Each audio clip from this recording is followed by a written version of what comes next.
Alicia Moulton from the Honey Company. I'm here inside of the bee shed because it is a really blustery day outside.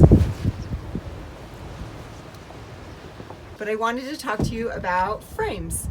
This is a frame.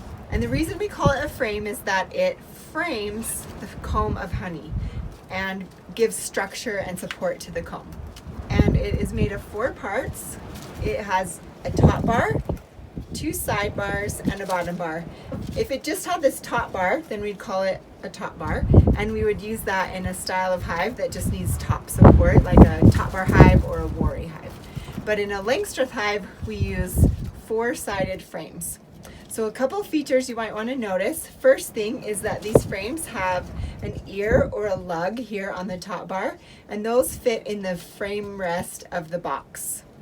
These end bars or side bars, they start out kind of thicker at the top and taper in thinner at the bottom, and there's different styles of those.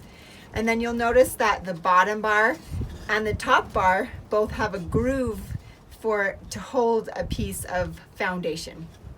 In this frame we have a sheet of plastic foundation. So this is stamped with hexagons all over it that are the correct size for bees to draw out comb and be really happy on it. It's also coated with a thin layer of beeswax so that the bees are attracted to it. Sometimes sheets of foundation come with like little perforated spots here that you can bend the corners off and create those communication holes. And sometimes you have to do it yourself just with a saw. Just take a stack of them and saw them off at an angle there. Bees like to be able to move in and out of these communication holes to move from frame to frame. Notice that they go on the bottom and not the top of the foundation.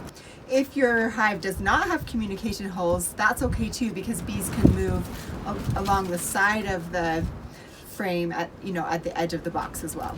And they can move under it or over it because there's a bee space all around it in the hive of about a scant 3/8 of an inch. This frame is made out of wood, but frames can also be made out of plastic. Let me show you. This right here is a plastic frame. It has all the same parts as a wooden frame, a top bar, a bottom bar, and 2 end bars. And then also it has a piece of plastic foundation here. The difference is that it's made of plastic, but also because it's all one piece. Now this frame will be dipped in a coating or sprayed with a coating of beeswax to make it smell nice to the bees. Bees like the smell of beeswax and they don't like the smell of plastic. In this frame they've built out hexagon cells, and they haven't finished building it out on all of the frame. They have some space here. If we put this into the hive, the bees would finish filling out that space so that it was all drawn comb. Here's an example of a frame that's all drawn comb. The bees have drawn it out from top to bottom bar and from end to end bar.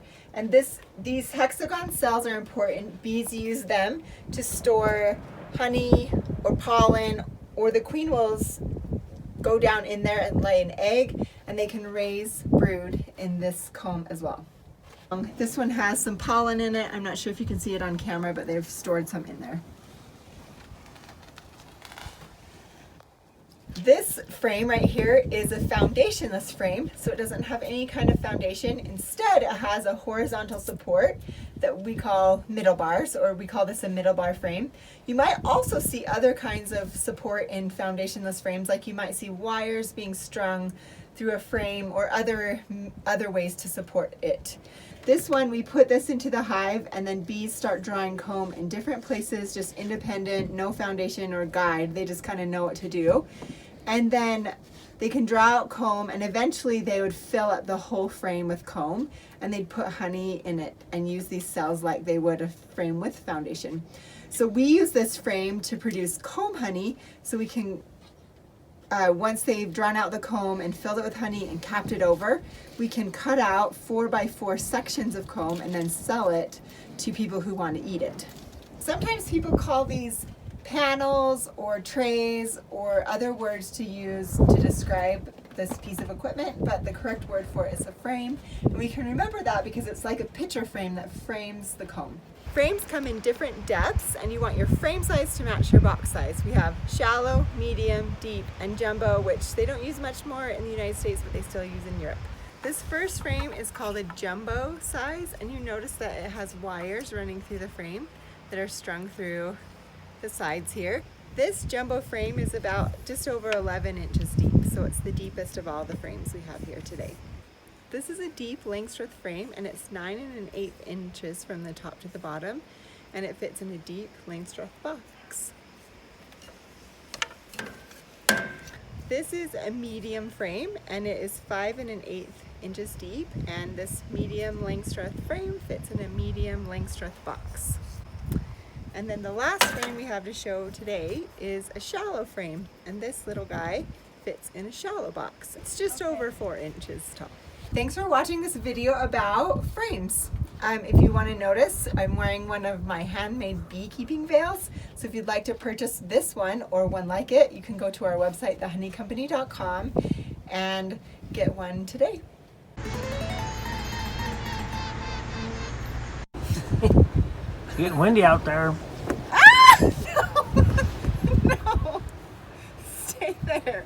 It's like blowing the frame, blowing my veil, blowing everything. Oh my goodness. You don't need your veil on today. It's too windy for the bees to fly. I know, but it's so pretty. I want it for the video. I know, it's pretty.